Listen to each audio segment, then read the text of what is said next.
কিছুক্ষণ আগেই প্রধান উপদেষ্টার প্রেস সচিবের একটি ব্রিফিং হয়েছে, সেখানে ছিলেন সহকর্মী মেহেদী হাসান। আমরা তার সাথে যুক্ত হচ্ছি এই মুহূর্তে। মেহেদী, প্রেস সচিব কি বললেন সাংবাদিকদের, কি বিষয়ে ছিল এই ব্রিফিংটি?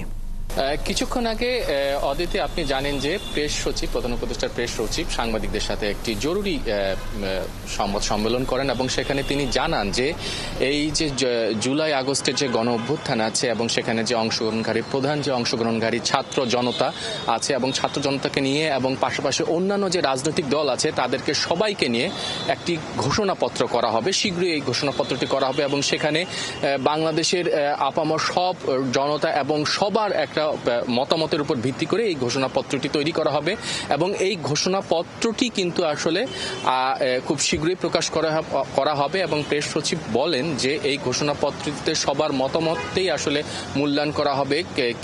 কিভাবে ঘোষণাপত্রটি তৈরি করা হবে সেটা কিন্তু তারা খুব শীঘ্রই কাজটি শুরু করে দিবেন।